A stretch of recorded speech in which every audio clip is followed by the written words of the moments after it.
여러분 안녕하십니까. 1954일 되는 미국 대통령 신들의 행동입니다. 어제 새벽에 김건희 여사를 구속시켰습니다. 대한민국 헌정사에 이런 일은 없었습니다.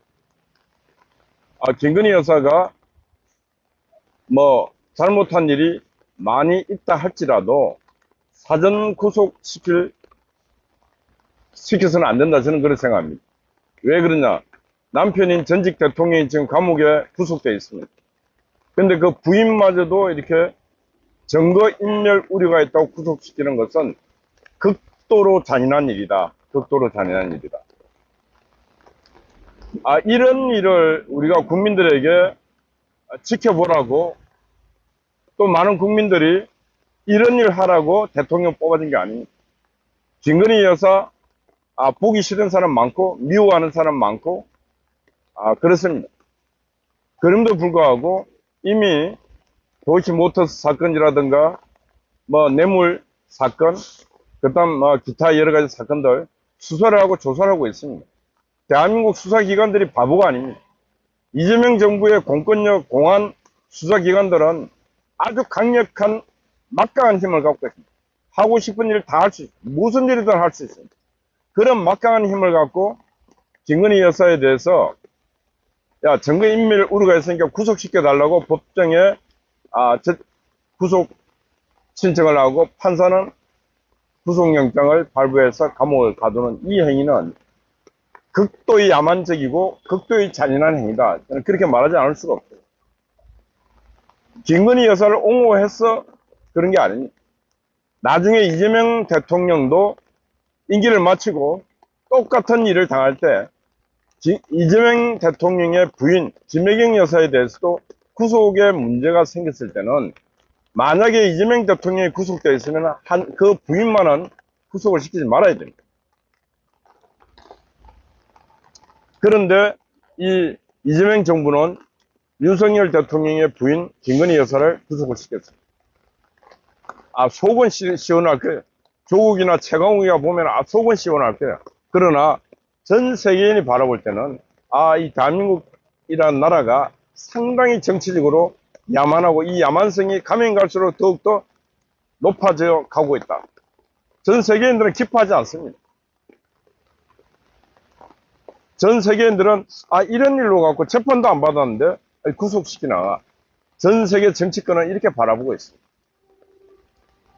또 문제는 설령 그렇다 할지라도 부부 두 사람을 한꺼번에 구속시키는 이 자유민주공화국 체제에서, 공산체제도 아니고 이렇게 구속시킨 사례는 전 세계 역사에도 거의 없는 일들을 지금 한국의 좌파 정부가 자행하고 있는 일이다. 그렇게 말할 수 있습니다. 김건희 여사가, 저는 제가 볼 때도 잘못한 게 많이 있다고 봐요. 잘못한 게 많이 있다고 봐요. 어떤 게 많이 있는가?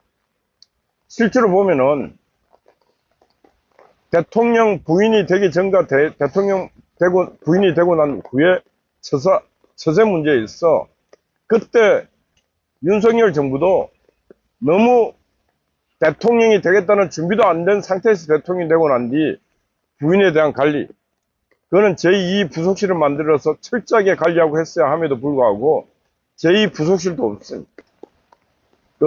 아크로비스타 집에서 취임하기 전에 또 여러 사람도 만나고 하는 이 과정이 노출이 되고, 심지어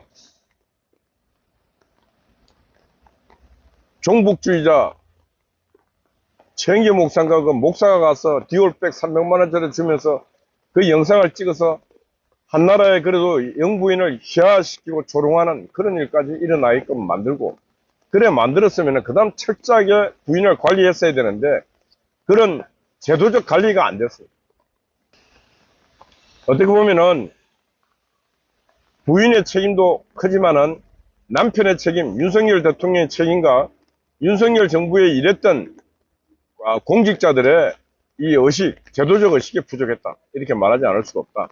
그 결과 지금 윤석열 대통령의 부인 김건희 여사가 오늘 새벽이죠. 새벽부터 지금 남부구치소 감방 생활을 시작했습니다. 감방 생활을. 이 비참한 일입니다. 감방에 갔던 분들은 가보면은 들어가는 순간부터 비참합니다. 들어가는 순간부터. 그 감방은 특수한 곳이기 때문에 들어가는 순간부터 시작해서 신체검사, 옷을 다 벗고 하는 신체검사를 받아야 되고, 또 머그샷, 범죄인 얼굴 날을 하는 사진을 찍어야 되고, 팬티 러닝, 바깥에서 입던 팬티 러닝 다 교체하고, 국가에서 주는 팬티 러닝 입고 모프 2장 들고 감방으로 들어가야 됩니다. 지난날 하무 11홍 본인도 그랬지만은 화려했던 그날들 화려했습니다. 그리고 여러 가지 특검에서 제시한 사항들이 맞을 수도 있습니다. 했을 수도 있고 했는 것도 있습니다. 그럼에도 불구하고 대통령 영부인을 남편과 함께 구속시키는 이 행위는 극도의 잔인한 행위입니다. 극도의 잔인한 행위. 그래서 제가 볼 때는 지금 이 특검들이 극도의 잔인한 인간들입니다. 극도의 잔인한 인간들. 완전 정치 사냥개들입니다. 정치 사냥개. 너무 충실한 정치 사냥개 역할을 하고 있습니다. 근데 이게 이대로 끝나는가? 절대로 끝 안 납니다. 밝음이 있으면 항상 어둠이 있는 것이 자연의 섭리고, 지금 이재명 정권의 권력의 칼날이 이빨이 빠질 시간도 얼마 안 남았어요. 어제 리얼미터에서 60% 넘어서고 하던 것들이 이제 56%, 이제 조만간에 50% 이하로 추락합니다. 경제 살리기 노란봉투법 같은 것도 통과시켜놓고 1년 유예한다는 게 장난입니까? 그런 장난질, 그 장난이 아니라 비겁함입니다. 비겁함. 노조들한테 책 안 잡히려고, 야, 그래도 저 반대하니까 통과는 시켰지 않느냐. 그래, 1년 유예하자. 노동자들한테 꼼수 쓰는 겁니다. 노동자들에게 당당하게 지금 이래 하면은 기업이 떠나고 일자리가 사라진다. 이런 걸 같이 생각하자 하고 노동자들을 설득해야 되는데 꼼수 써갖고 1년 유예한다. 이런 짓들 하면은 이재명 정부의 지지율은 폭락할 수밖에 없습니다. 25일날 미국 가서 트럼프와 정상회담 하는데 국빈 회담도 아닙니다. 그냥 방문입니다. 하루 갔다 하루 옵니다. 하루 갔다 다음날 옵니다. 역대 미국 정부에서 한국 대통령을 이렇게 대우한 사례는 없었습니다. 여러분들이 독재자라고 그렇게 민주당에서 말하는 이승만도 미국 가서 화려한 퍼레이드, 화려한 환영을 받았습니다. 역사의 기록으로 다 남아있습니다. 화려했습니다. 가두 퍼레이드, 오만 미국인들이 워싱턴 DC 그 가두 퍼레이드 할 때 환영하고, 그 도로변에는 수없이 많은 사람입니다. 이승만 대통령은 오픈카를 타고, 박정희 대통령 또 어땠습니까? 민주당이 독재자라는 박정희 대통령도 미국 가서 그 환대를 받았습니다. 근데 이재명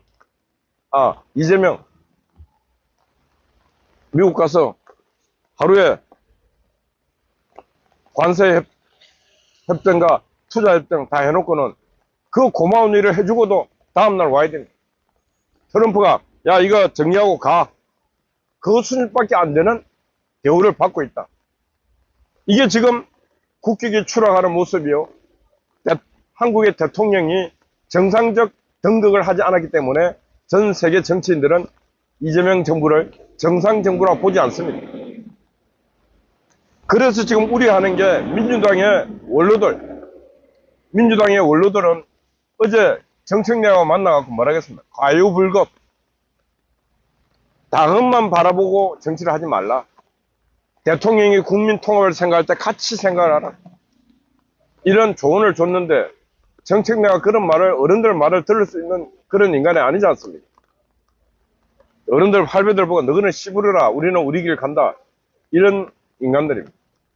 왜? 인생을 많이 산 어른들은 지난날 군사 독재 정부 시절에도 살아보고 했고 그 정부 군사 독재 정부 시절에도 정치인이 있어요. 서로 소통하고 이면에서 대화하고. 근데 지금 대화 있습니까? 정청래가 대화 안 하겠다는 거 아니에요? 악수도 안 하겠다는 거 아니에요? 그래서 그런 상황이 어때요? 극단의 사회. 그래서 만인 대 만인의 투쟁. 그러면 이제 국가적 불행이 옵니다. 그럼 이제 불행이 오면 누구의 불행입니까? 공동의 불행이죠. 공동체의 불행. 정청래는 멀쩡하고 이재명은 멀쩡하고 민주당은 멀쩡하고 그 다음 보수만 죽어가는 그런 역사는 없습니다.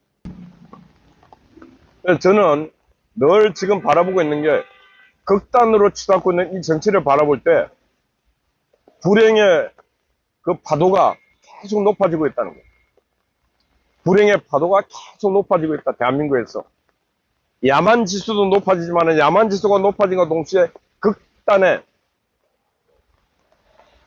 불행의 파도도 높아지고 있다. 대한민국. 그래서는 안 되지 않습니까? 이재명, 이 정부 민주당, 그 이재명도 그 길을 쓰고 대통령 되려고 했는데 이런 극단 정치를 만들기 위해서 대통령 하려고 했는가? 지금도 그런 생각을 하고 있는가? 상대 보수를 다 죽이고 멸하고 우리 좌파만 살자 이렇게 생각하고 정치를 하고 있는가? 절대로 그렇게 안 된다. 왜 안 되는가? 한국만의 나라, 폐쇄된 나라 국가 상태가 아니기 때문에 지금 글로벌한 나라, 세계 속에 함께 돌아가기 때문에 한국에서 그런 야만적 행위를 계속 한다면은 국제사회가 고립을 시켜버립니다. 외교 중단시킵니다. 무역도 중단시킵니다. 그러면 한국에 민주노총하고 좌파 정부하고 같이 손잡고 있어봤자 손가락 빠는 그런 날이 금방 온다는 거죠. 그래가서 옛날이요 고모님들이 하시는 말씀을 옳았는데 그때 가서 후회도 소용이 없다. 자, 그러면 어떻게 되는가?